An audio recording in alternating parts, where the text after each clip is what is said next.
I heard that a train ride is what got you inspired for this position. Is that correct? So I joined LYB just over 5 years ago, coming from the port of Rotterdam. And I came in a role which was basically running the olefins or the cracker business in Europe for LYB. And then at one of my first days, my manager said, look, we are also working on this chemical recycling technology, MoReTec, and maybe you can get involved and develop a strategy for that. I'm the first one in my family that actually went to university. Is that right? Yes. So, and I didn't study engineering or chemicals. So I'm actually an economist by background. You have kids, right? Yes. Okay. Yes. Kids are where and how old? So I've got 2 teenage girls. They're 14 and 17. Okay. And well, as a family, we moved here 2 years ago to Houston, and you can imagine at that age, that was not a very popular. They were not kitchen excited table to discussion. move. Not at all. When I joined LYB 5 years ago, I could not have envisaged that the journey would go as where we find ourselves today. But I knew enough about LYB, as I came already from the chemical and petrochemical industry, to know that LYB was a leader in polymers. If you have such a powerful background and heritage, and you have a leadership position from that technology platform point of view, as well as your footprint and what you market and sell, to me it was obvious that LYB would absolutely have a right to play a role in also turning polymers into a circular economy. Welcome to another edition of the LYB podcast. I'm your host, Deepi Sidhu. I'm the content and social media manager for LYB. And we are kicking off these next few episodes talking about circular and low carbon solutions. It's a CLCS mini-series, and I'm really excited about our first guest here, Yvonne van der Laan, who is the Executive Vice President of CLCS here at LYB. And we're going to talk about everything circularity, circular economy, and a really exciting event that just took place in Wesseling, Germany, MoReTec 1. We're going to get into all that. But first, I would like to welcome Yvonne. Thank you so much for joining us today. Thank you, Deepi. It's a pleasure for me to be here. And I know, obviously, van der Laan is Dutch. So tell us a little bit about yourself and your background and where you grew up and everything before you got to this position here at LYB. Right, so where shall I start? So yes, I'm Dutch. I'm from the south of the Netherlands. I grew up in a town called Eindhoven, which maybe people might remember as being Philipstown. So it used to be all around Philips, which became, Brightlands, and I'm part of a family with one sibling. And maybe also good to share is that I'm the first one in my family that actually went to university. Is that right? Yes. So, and I didn't study engineering or chemicals. So I'm actually an economist by background.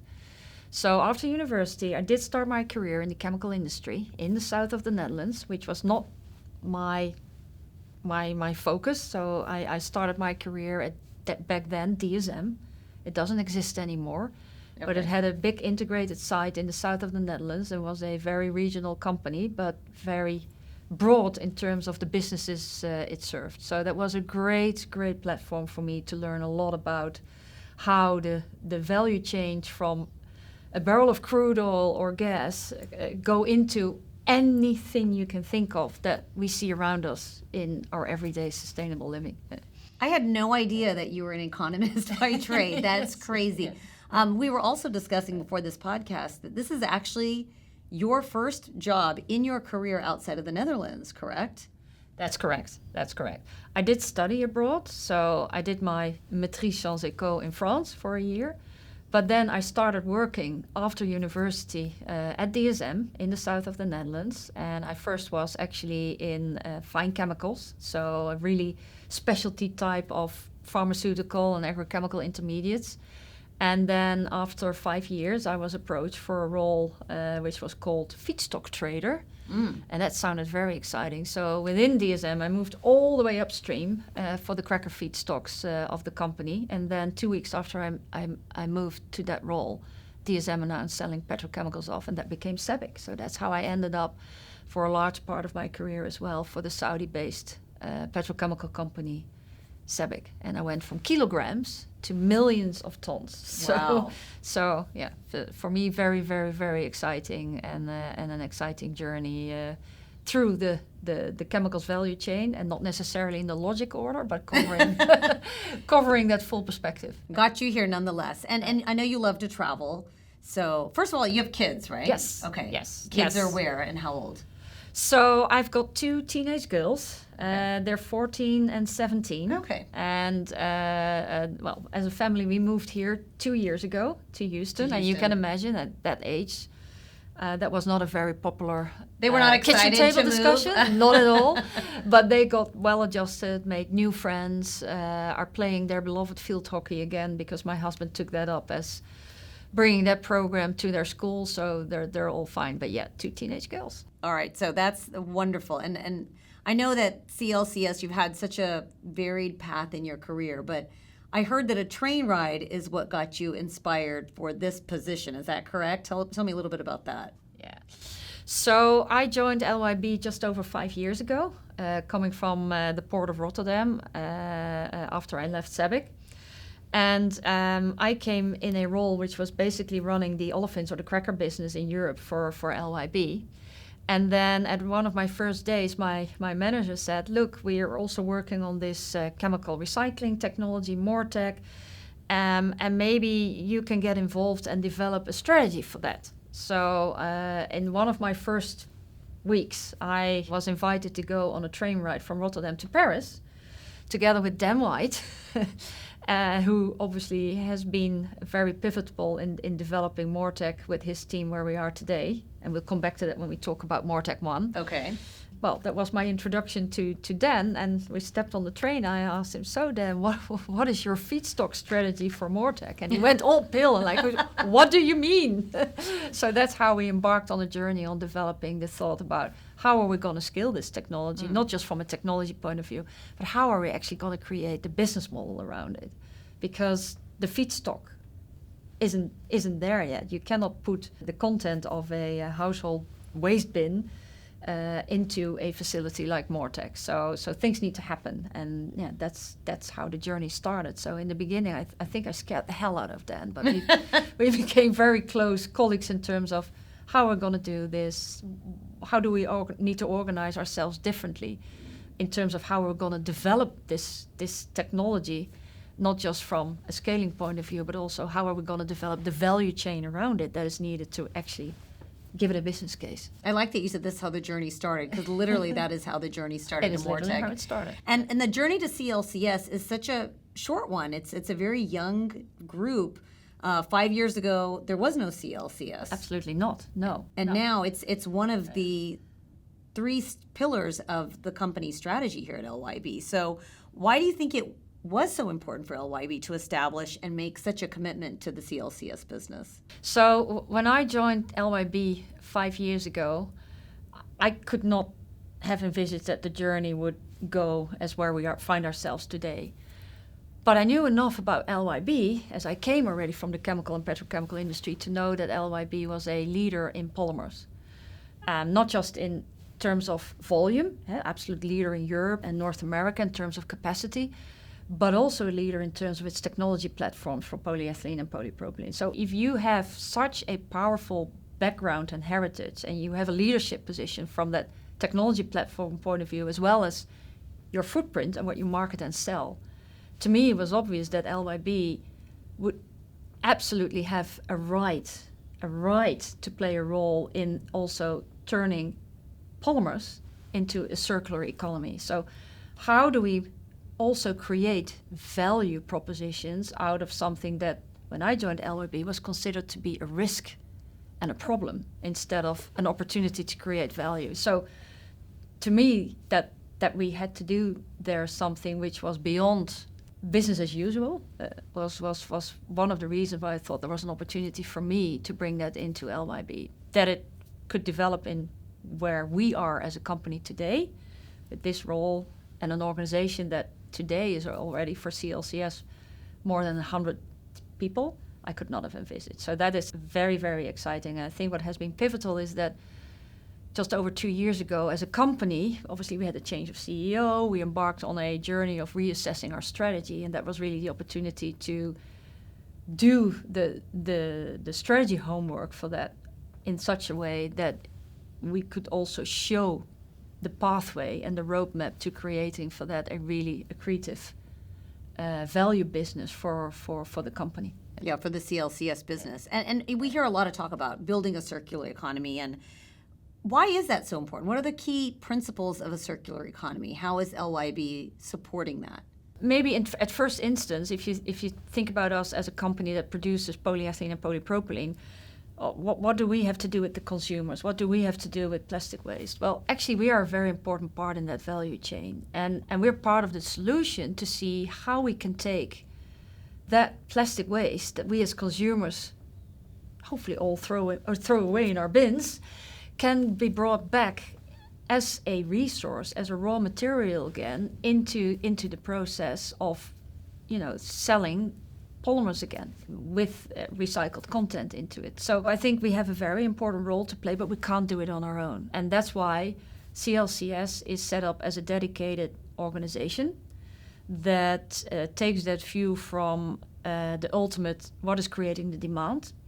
And the demand is not directly coming from our direct customers, the converters. It's actually coming from the brand owners. And that was also that momentum to see, hey, we have a big opportunity because there is a big demand out there for brand owners that have made serious pledges to get to certain recycled content into their packaging solutions by 2025, by 2030, and they produce this publicly by the Ellen MacArthur Foundation.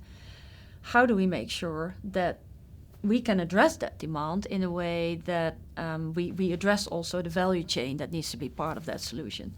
And that's not so easy because you need to think about, okay, who are the players in this value chain? So if I look at mechanical recycling or chemical recycling like MoReTec, how do I get access to the feedstock? Because the feedstock in this case is not naphtha or ethane or LPG. No, it's actually coming from where plastic waste ends up today. How can we get it back into a circular economy for plastic? So how can we get it back into what we call sorting it out of the waste?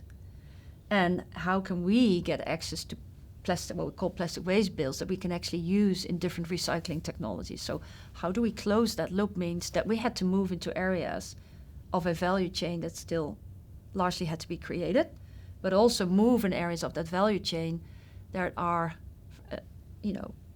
out of our comfort zone. So we need to work with partners, for example, that know what they do with the plastic waste. And we need to work also with the very end-use part of it, which was also not our natural way of how we go to market. We, as a company, would not naturally address the brand owner, but the converter. So how do we create that value chain? And how do we organize ourselves for that to be able to do that? Yeah.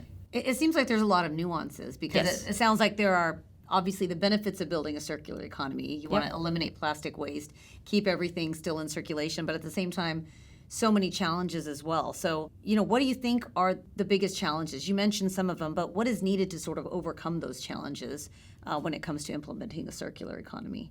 So I would categorize them in different aspects. It's part of it for us is that we really have to understand that value chain and how we're going to address it. So that's something what we call our integrated hub model. So I come back to that.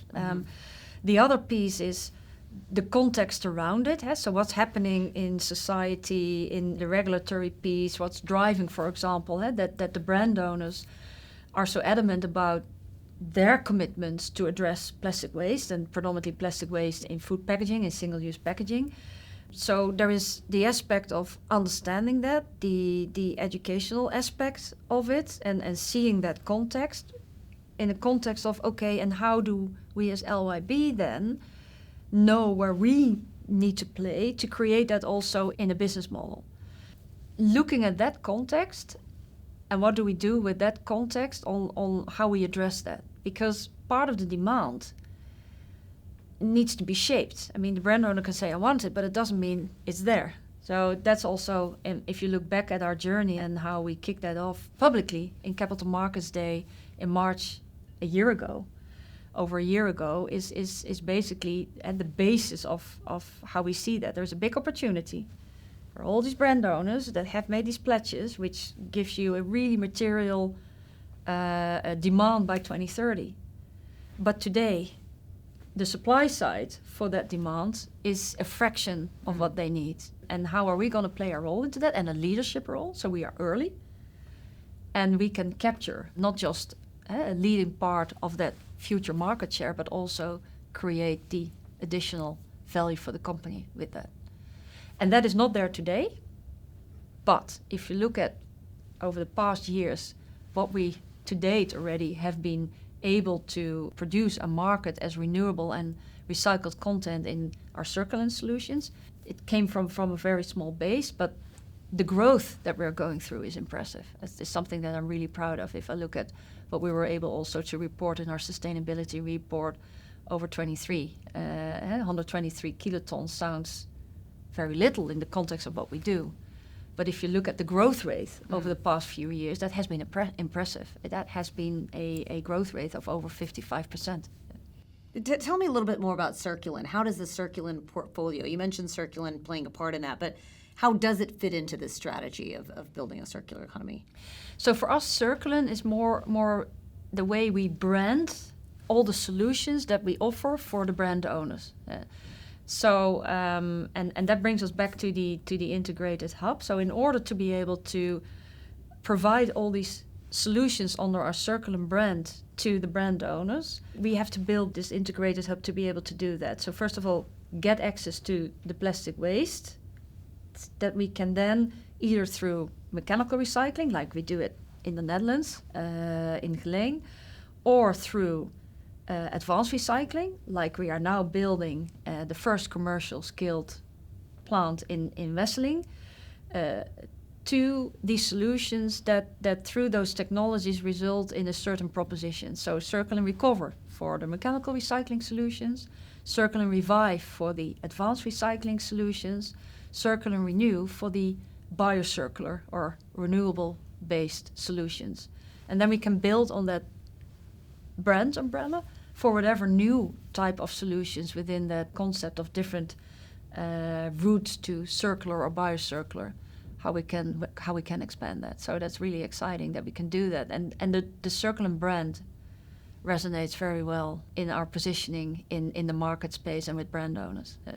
You mentioned MoReTec. You recently just came back from an event in Wesseling, Germany, the stone laying ceremony, which was and obviously a huge event for this company. CEO Peter Vanacker was there, the German Chancellor was there, other dignitaries were there. Tell us more about what the MoReTec plant can do for the CLCS business and why it's been such a big initiative. So MoReTec as a technology, I'm super excited about, because that was also the start of my journey. It was the start of the journey on the train, LYB, yes, and that's why I saw the unique opportunity. Like, wow, this is really differentiating, because this is really something that, as a technology, is super innovative. That it literally takes plastic waste-based feedstock into a unit that transforms it into feedstock again for our crackers, replacing the fossil-based naphtha, and actually then can be transformed into a polyethylene or polypropylene solution with the recycled content for our brand owners in really, really difficult, highly regulated applications such as food packaging, medical, and it can do it in such a way that it has what we call a very high conversion yield of the plastic back to the plastic. So it's a yield of over 80% because we can integrate it, both the liquid and the gas streams, with our cracker in Wesseling, and in the future the same here in the US. And the technology that we use with the catalyst development, and this is really where LYB's historical innovative strength is. It's in our DNA. I mean, we have the Nobel Prize winner still very prominent of the invention of the catalyst for polypropylene in our Ferrara research site and for polyethylene in our Frankfurt site. This is at the heart of our innovative strengths. We have developed a proprietary catalyst to make it so energy efficient that we can do it at lower temperatures with a higher yield and a lower, what we call, product carbon footprint. And that's really, really exciting. It makes it differentiating versus third-party standalone solutions, which are smaller and cannot do that integration or do not have that proprietary catalyst. But we can also do it really at scale. So there have been a lot of announcements, but what makes our stone laying so exciting is this is the first single train, 50 kilotons unit of its kind that can do that. And we understand this. We know how we can further scale this and make it even more efficient, both in terms of cost per ton as well as in its own efficiency. So that's very excited about it. It's very different from doing that, for example, in a refinery unit that for the purpose of making fuels. No, we take the plastic waste as the feedstock and put it into this MoReTec unit. We do it by first working with a partner that what we call we have built also an advanced sorting unit in Germany to take the plastic waste out of the yellow bin of the German households, the mixed plastic waste that today goes into incineration or is exported for landfill, work that through advanced sorting into the feedstock that we can use for MoReTec to turn it again into really drop-in solutions for polyethylene and polypropylene for our converters and the brand owners. So it's very exciting to do that. And it's new, this scale, and addressing it in this way along the value chain. Yeah, with proprietary knowledge Absolutely. Of LYB Yes. built in. Yeah. And I know that Peter had also alluded to a MoReTec too. So before I let you go, I want to ask you about other big initiatives you're excited about, including what you can tell us about MoReTec 2 coming up here for LYB in the future. For MoReTec, we are on a journey. So we started in Ferrara at the R&D site at really pilot plant scale.